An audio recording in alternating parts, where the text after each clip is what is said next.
Okay, y'all, this is my Ioponics setup, and so I'm getting ready to turn it on. I kind of want to show how I set it up.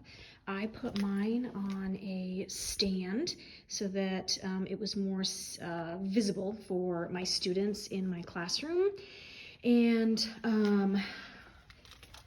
put 3 screws on either side, put the aquarium right on top, and then I've got my plastic bin up here, and I've got it attached also with the screws in the back and then the front. I put my long pipe right here so that my pump, which is down there, that was probably the trickiest part, was there was no instructions on the pump, and I've never used one before, so I didn't know what to do. But I looked it up online, and you just suction cup it on the bottom. You can see the dial in the front, and then I just connected that big tube right to the top of it. And there's some little intake valves underneath. I don't know if you can see them. There are little lines down there, and it sucks up all the poopy water, and then it will go up the hose. I attached my hose to the side with one of the suction cups and the little zip tie right there, and then put it right there. The water will then go up and it will funnel. Let me get myself up there on my little step stool. It's probably the worst part about this setup is that the kids are gonna have a hard time, so I'm gonna get some step stools. And then the water will go in here, and then it will flow all the way through. Let me get these grids out of the way so that you can see. And then eventually it'll go to that, and then it will go down in there. And I have it set up so that the water will then come down this tube. And originally I had this long tube at the end and the short tube right here, but I didn't know how that would do for water pressure. And I kind of like the trickling of water, so I'm going to see how I like this coming back down and just trickling the water. So that's how I set that up. As far as the air pump has 2 outlets, and it comes with tubing. And so what I did, I followed the instructions, and there's these little backflow valves. So if you're going to have your pump lower than the water level, you have to make sure that the water can't go back in. And so what I did was I just cut and put this little valve right there, making sure that the water is going, or the air rather, is going in this way and then out this way. And I just kind of figured that out by blowing on either one of these to figure out which way the air would be going. And then I connected it. It comes with these 2 blue air stones, and so I did one over there, and then I did the same thing on this one with another air check valve, and I put that one way over on this side.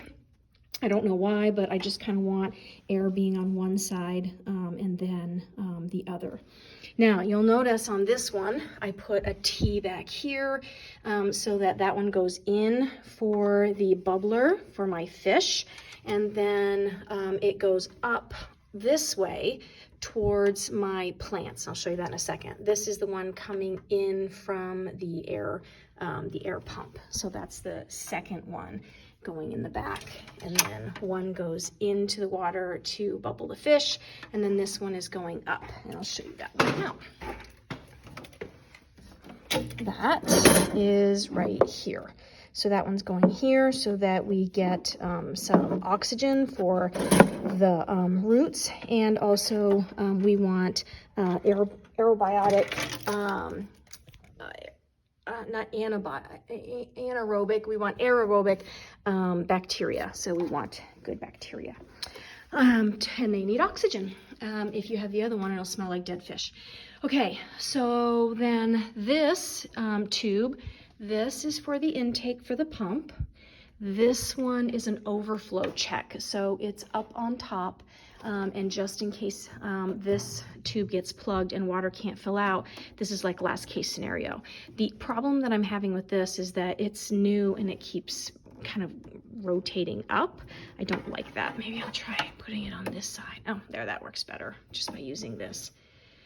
Although that looks like it's gonna, maybe over time, I'm hoping that it'll loosen up. Okay, so then how do I have all of this plugged in? What I did was I got a power strip, and I'll show you underneath here.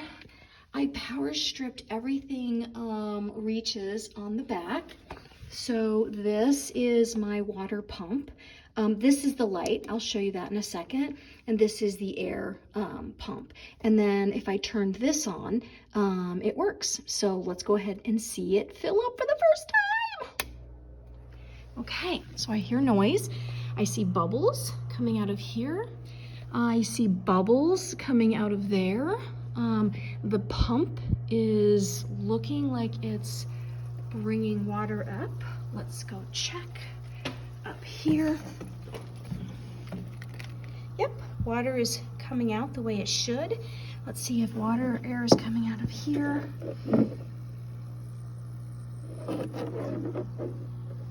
It's not full enough yet, but let me feel if I can feel air.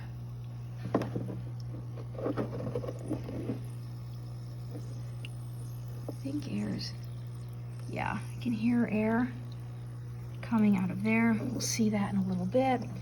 And it's really taking a long time to fill. I'm hoping that there's no, what's happening? Oh, there's this right here. Okay, so then that's gonna have to, the water will fill up on this side and then flow out over there. Okay, well that's cool. So everything looks like it's working. Yep, I do see bubbles coming out. So that's all working correctly. That makes me happy. And then eventually water will, you know, come up, flow in there, and then flow out that tube and then recirculate back here so that the plants will work as the filter. Like an aquarium needs a filter, those plants are going to work as the filter. So that's my setup. I hope that that helped. Oh, I didn't show you the light. The light is right up here. There's some brackets, and we were going to get a timer with the light, but that is already part of here. So I noticed that there's a timer up there we can set. And then I think this is like up or down. I'm not really sure what that is, but this, when you turn it on, there's my light, but what you can do is you can change the colors. So I'm pretty excited about that, because then when we do electromagnetic spectrum, we can do some experiments to see, I think one of them is a green. Yeah, we can see if different lights will help plants grow, or different plants grow. And that's kind of cool, because I know that they were doing some experiments on Mars with different electromagnetic spectrum at different electromagnetic wave lengths of light. So I'm excited about that. So I'm gonna shut that off. Just hold it and it'll shut off. There. Okay, so that's it. I hope that helped, because it was really difficult for me to kind of figure it out. You don't have to set yours up like this. This is just how I set up all of my different valves and where I put everything. So hope that helps. Bye.